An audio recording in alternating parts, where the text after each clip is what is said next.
What's up, YouTube? Ryan Pandy here. Hope you guys are doing reasonably well. First quarterly song video of the decade, not just the year. Believe it or not, we're gonna do the exact same format as the previous decade. 15 of my favorite songs the past 3 months, alphabetical order by artist, no metal music, and as always, you can find in the video description a link to the full Spotify playlist with an additional 10 honorable mentions. This is a pretty great quarter overall. I feel really good about hip hop in particular.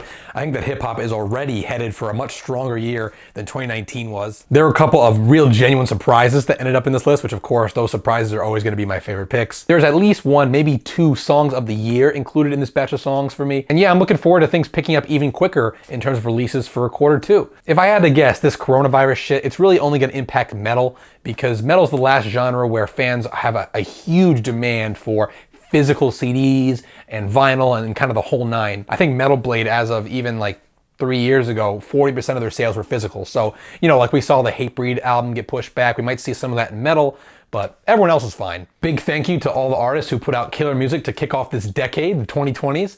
And let's get into some of my personal highlights. The Khalid and Boogie with the Hoodie collab, Another Day Gone, that was a favorite of mine this quarter. Between the arpeggiated guitars here and that hazy Khalid hook, and of course all those bass boosts, it really does feel a little bit like a B-side from Free Spirit, which I mean that in a good way, because if anyone recalls, I was shocked at how much I liked that record, but I did like it. Melodically speaking, I think that Boogie fits in comfortably here. He feels like a contemporary of the late Juice WRLD or Uzi Vert, although this song doesn't always feel like his song. It feels a little bit more like a Khalid song. But yeah, I enjoyed this one a lot for the rainy day vibes, particularly. This next one is our one sorta metal song. There's always like a hard rock or metal song that's borderline that ends up on one of these lists. It's Ice-T's metal band Body Count, covering Ice's own 1988 classic Colors. Just another feather in my cap in terms of my consistent argument that metal and hip hop work really well together in the right context with the right execution when neither one of them compromises. And the crunchy guitar groove here that's added under Ice's lyrics, it just adds this swaggering bravado that of course Ice matches perfectly. I will fully admit, I'm a huge fan of Golden Age hip hop, but not necessarily of Ice-T's material from the same time period.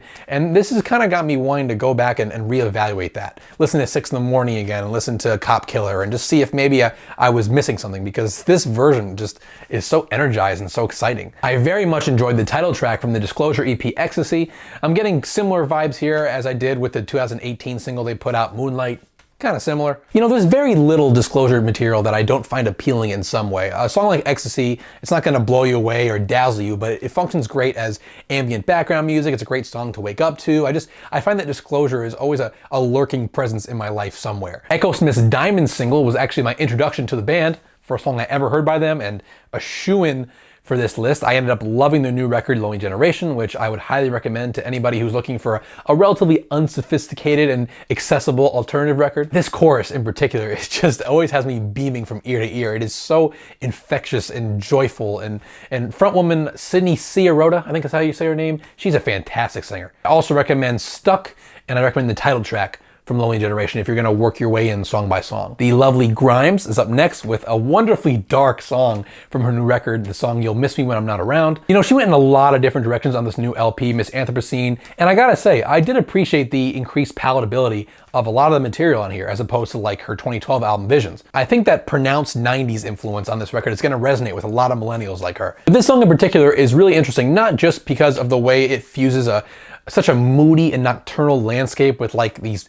pop EDM flourishes, but also with the mixed messages here about suicide and self-harm. I personally take this story about an angel who kills herself and then still gets into heaven. I take it sort of as a metaphor for the public's infatuation with self-destructive people. I think a lot of successful but troubled artists feel that way. They're like, why do you guys love me so much? I do X shitty thing and Y shitty thing and Z shitty thing, and for some reason you're just like obsessed with me. You love me no matter what. You have this strange, unconditional love for me despite the fact that I'm actually pretty self-destructive. Again, just my interpretation. Of course, I kind of had to include a Electronica song here just by virtue of the fact that it exists now. This was like the fucking Chinese democracy of hip hop. It really was. But Ghost of a Soulja Slim, that is the craziest instrumental on a written testimony. It's actually JLX's own beat. And Jay-Z, who was JLX's kind of partner in rhyme throughout this album, he just fucking murders the first verse in this song. My goodness. There is something about JLX that just always brings out the best in Jay-Z. Like, anybody remember I think it was 2013, the two of them did a remix of We Made It, the song where Jay-Z dissed Drake, I think. And that was like the only good Jay-Z verse in like a 5-year span. And then here we are 7 years later now, and again, we get top-notch Jigga for a whole album now. That's what it took for basically another Watch the Throne style thing to happen. Jhené Aiko made quite the mesmerizing chill song with Trying to Smoke. Her voice here is just angelic, and the warm bass line and the acoustic guitars fill the beat out so nicely. This is one of those perfect weed smoking songs that I'm gonna end up listening to more than actual potheads, because these days I'm not really a substances guy, so I use music as my primary source of mood regulation and stabilization. So stuff like this song really does the trick for getting me relaxed and at ease, and I hope it does for you too. Joywave's Fear is next.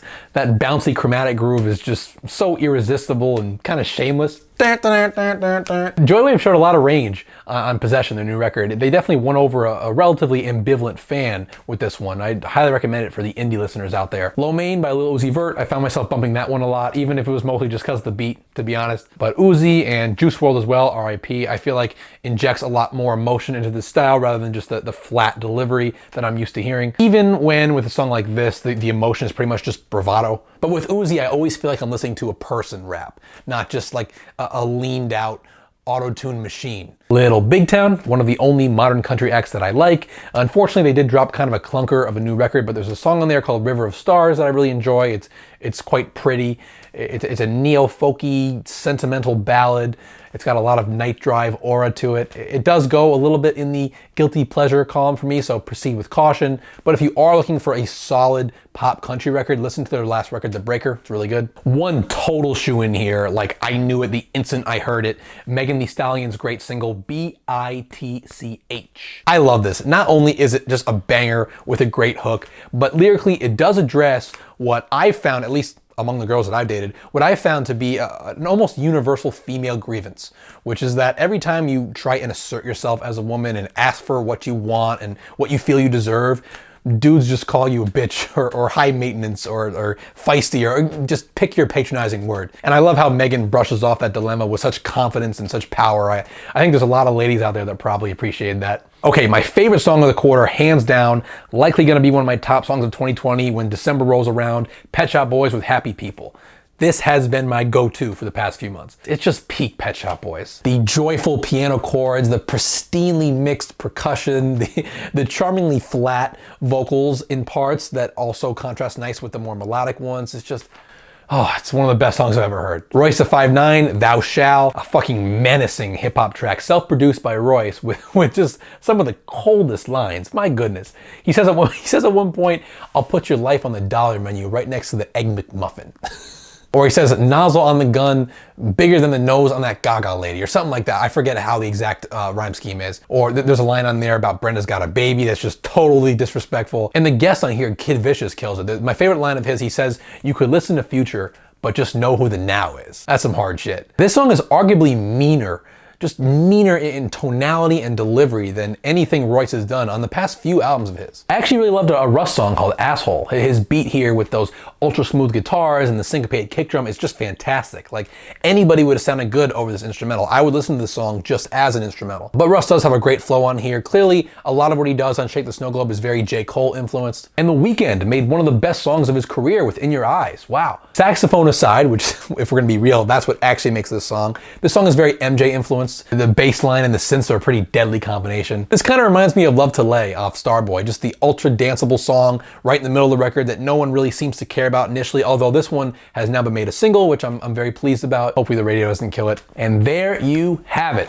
25% of 2020 is in the books. That's pretty scary, isn't it? But I can't say I didn't enjoy it. I freaking worked my ass off professionally. The stock market dip due to the coronavirus worked out very well for me financially, and I had a great soundtrack, most importantly. So it's early, but I gotta imagine that some of my favorite songs of 2020 are on this list. But definitely be sure to check out the Spotify playlist so you can see the honorable mentions, and maybe you end up liking some of those more. And as always, thank you so much for watching, guys. If you enjoyed this video and are not yet subscribed to my channel, please consider doing so by clicking right over here, as well as checking out any other music-related content that I publish here on a weekly basis.